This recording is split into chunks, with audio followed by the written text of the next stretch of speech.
يا مساء السعادة، يا صباح الخير. كل عام وانتم بخير.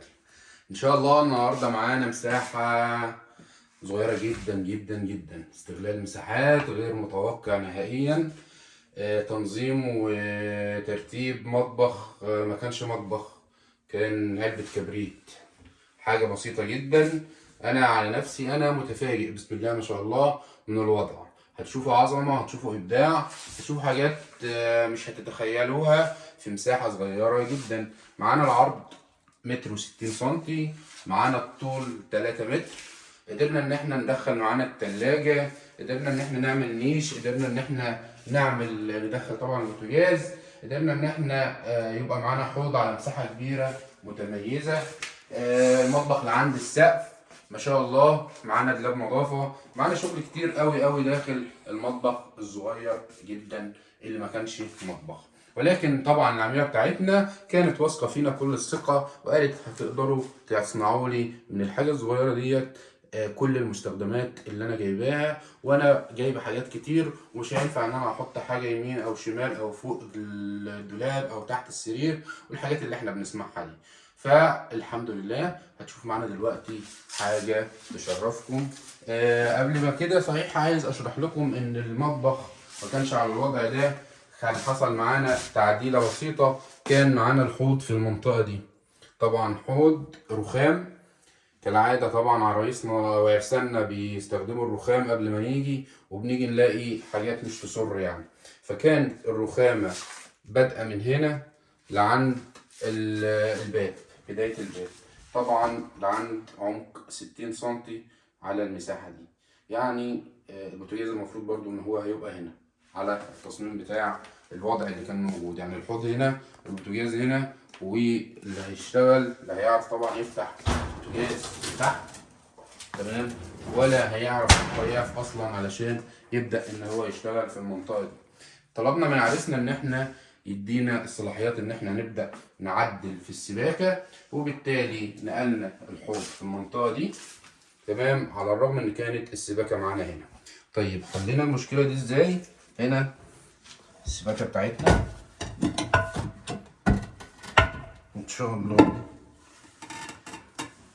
ما شاء الله دي يقدر ان هو السباك يقدر ان هو يعدل ويتحرك وقت ما يحب ان هو ينظم حاجة. هيشيل منطقة الرخام دي بالراحة كده بكل سلاسة، ويرجع تاني الوضع ده. هنا بقت السباكة معانا، واستغلينا كمان المنطقة ديت للأنبوبة، وهنا حاجة بسيطة كده للباسكت، والفلتر كان فوق نقلنا الفلتر ونظمناه تحت.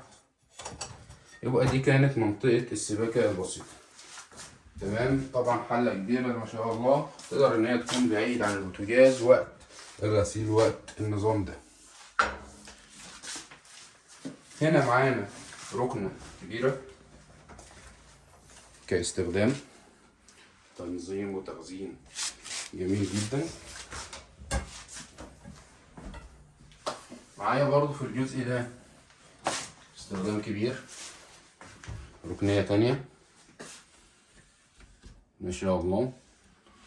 طبعا اتفقنا ان المطبخ معانا عند السقف، فهنا ركنية برضو كبيرة استخدام اكبر. طبعا كالمعتاد طبعا بنقول ان اللي عند السقف ده بيكون للتخزين فقط، مش للاستخدام السريع. الاستخدام السريع طبعا في المتناول الطبيعي والعادي. هنا مطبقية منطبق كتصفية شغل سريع، وكمان بلفة كبيرة، تمام. يبقى دي المنطقة اللي ورانا دي.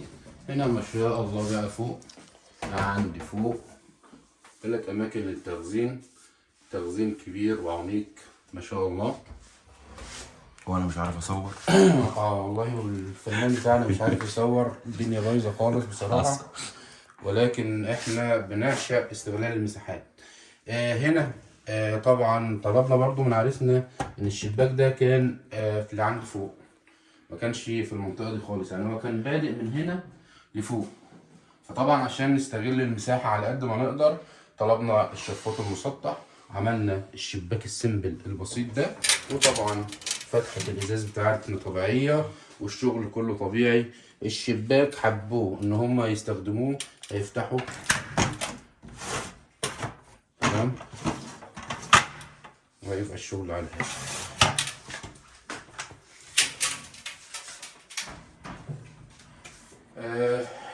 بالنسبة بقى هنا كان معانا مشكلة ان احنا عايزين نحط التلاجة برضو داخل المطبخ والبوتاجاز، وعايزين نعمل فاصل ما بينهم، وعايزين نعمل نيش، وعايزين نعمل الحوار ده كله. فالحل كان معايا ان انا حطيت البوتاجاز بالفعل هنا، وعملنا قطعة رخام هنا علشان الحرارة وعشان السخونية وعشان المشاكل اللي ممكن تتعرض للنيش وللشغل. احنا حمينا الوضع دوت بقطعة رخام تمام. وعلى شمالها تقدر تستخدم اللي نفسها فيه تاتش النيش تمام. طبعا كان معانا رف هنا، ولكن للاسف حصل مشكله واتكسر كده واحنا بنشغلين، وان شاء الله نبعت رف تاني، علشان طبعا احنا في محافظه منيا القمح، فالمسافه بعيد طبعا عننا في المنصوره وكده، فهنتصرف ان شاء الله ونشوف الحل. هنا مكان الادراج، هنا مكان تقسيم معالق شوك سكاكين، طبعا هنا مكان الثوم بصل او مكان التهويات جميله. استغلال مساحه طبعا كالعاده، 2 خوص ثوم وبصل درج، تقسيم معالق شوك سكاكين. كاستغلال مساحه بالنسبه للادراج محترم جدا. عندي فوق هنا المنطقة دي كتخزين كبير طبعا وعميق زي ما انتوا عارفين. لفوق استخدام سريع بالاستكيات وخلافه. هنا بالنسبة للتلاجة ما شاء الله برضو حاجة كبيرة واخدة مساحة كبيرة معانا، نظام برادة. هنا الباب بيفتح بكل سلاسة مفيش أي مشكلة عند الآخر. الدرج نفسه بيطلع معايا بره مفيش أي مشكلة، مفيش إعاقة مع الباب تمام.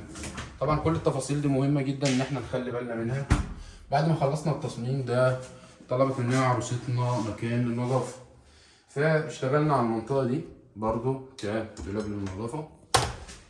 هنا مكان المقشات، هنا مكان الصواني تحت تمام. وهنا برضو في تخزين معايا حاجة سيمبل وبسيطة كاستخدام سريع.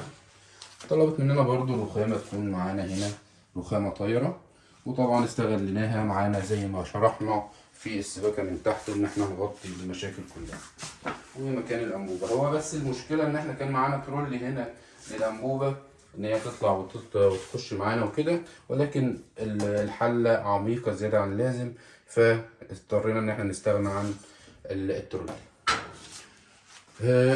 اللون المنت جرين من الالوان الجميله خالص، الالوان المميزه اللي خدت ترند كبير قوي في فتره كبيره.